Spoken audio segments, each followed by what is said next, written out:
Has your unlimited cooler stopped working? A common issue could be that the anti-leak sensors are damp. First, check the overflow tank, as it may need to be emptied.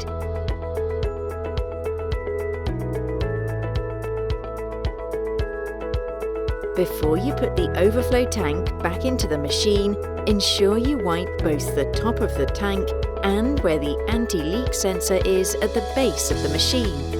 Otherwise, the machine will remain switched off to prevent leaking.